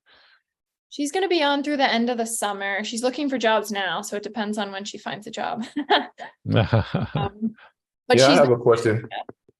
Yeah. Bruce Wilson. Yeah, Bruce. Hey. Hey, Bruce. Nelson. Yeah. Can you tell me what equity language mean? Yeah. Really, it's like, so one, adding some like upfront framing to this regional plan of what are we talking about? What is the history of planning and the role? What role should equity play in this plan? How is it going to be woven throughout, and why is that important? Kind of upfront, and in there, hopefully adding some language around data and like what data are we including in the plan? What data are we not including in this plan, and why? What data exists and maybe doesn't exist? Really just contextualizing information, and then throughout the different sections, integrating equity language, meaning like honestly adding more context and trying to disaggregate data as much as possible. So if we're talking about incarceration, we need to be talking about incarceration by race. If we're talking about income, we need to be talking about income by race. And adding some context around bullet points that might just be a data point to then say, okay, well, do we know why this is the case? And if we know why it's the case, can that help us inform our strategy moving forward? Hopefully that'll become more clear as we start to review the actual plan and dig into it. And is also an option, Bruce, for the Equity Advisory Committee to dig into. But yeah, adding more context, adding more information just around marginalized communities in Chittenden County as it relates to all the different sections of the ECOS. All right, thank you. Anyone else for Ann Nelson? Well, thank you. And again, I'm sure we'll be hearing more in September and October. Let me kick it back to Charlie for some updates before we tap out. Yeah, I mentioned the S100 studies, and not sure if I was clear, but we are taking kind of a lead facilitation role in the RPC portions of those, and also coordinating regularly with the Natural Resources Board and Department of Housing and Community Development. Also going to give an update tomorrow to the VLCT board and try to make sure they're continually involved in the process.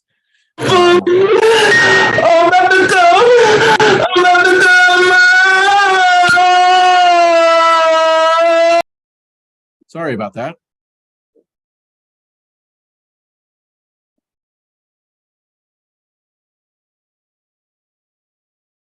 I was afraid of that when I saw a new person pop in at 8 p.m.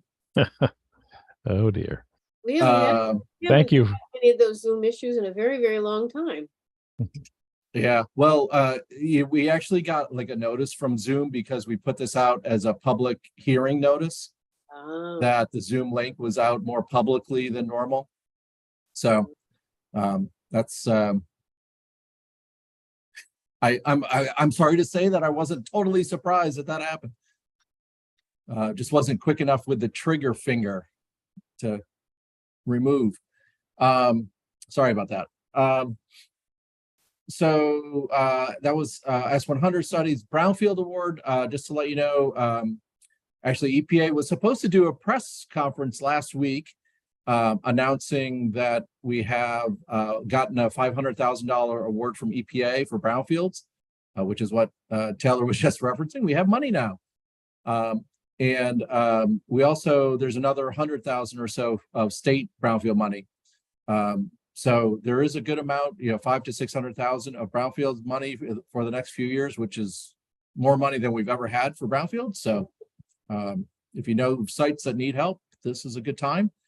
And then finally, and somebody's got to remind me of MERP, but the Municipal Energy Resilience Program, I think it is, that can help municipal buildings. There's applications live now for assessments and things to access. That was the $42 or $44 million program that the legislature approved. So if you have municipal buildings, and hopefully your town staff at least has heard from Ann Janda about that. If you have questions or want to get engaged with that, definitely contact Ann. And Benjamin, were you about to ask a question on that? Yeah, I was. I was a little surprised. I know that right now it's at the energy audit level, and level 1, level 2, but we have an interest in this. But I'm curious as to why it's being pitched. It seems to be being pitched as looking to go to alternative fuel sources away from fossil fuel, and yet it doesn't seem to be providing funds or supporting actual putting in place or implementing a transition to solar, for example. I wish I had a good answer for you, Ben, but I don't. You know, that's something that Ann noticed early, and we were surprised that you know, solar either for electricity generation or for hot water was not included as an eligible project through MERP. Yeah, and I've been working with Ann, really spectacular, and I appreciate all of her efforts. I guess I was looking for the collective wisdom, the collective wisdom. Perhaps there were greater insights because because of the inclement weather, they canceled the big presentation meeting in Milton on was a week ago or a Monday. So that should be rescheduled, I think, Ben. So I keep an eye out for that. Anne's on vacation this week, so she may have a new date for that ARPA visit. But I don't think I'm being too extreme in that PGS has been a little opaque in terms of what projects are eligible and why. Yeah, Charlie, I you will want to add say to that one of the genesis for that program was really about shifting thermal. So I think it may be largely related to solar panels not being, a huge factor in thermal, warming of your building. So that's my guess, but it's nothing I've specifically talked to the state about, but. Okay, thank you. Yep. Hope that helps. Yeah, happy to take any other questions. That's all I've got, Mr. Chair. Thank you, Charlie. And if nobody else has any other questions, we have in your packet about 5 draft minutes for various committees and liaison reports. You can review at your leisure if you haven't already. Beyond that, I will entertain a motion to adjourn.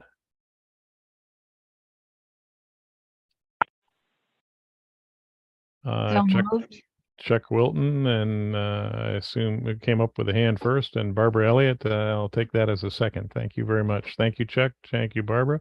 All those in favor, please say aye. Aye. Aye. Anyone opposed? Aye. All right. No one opposed. Then I'll wish you all a good night, and we'll see you on September 20th at 6.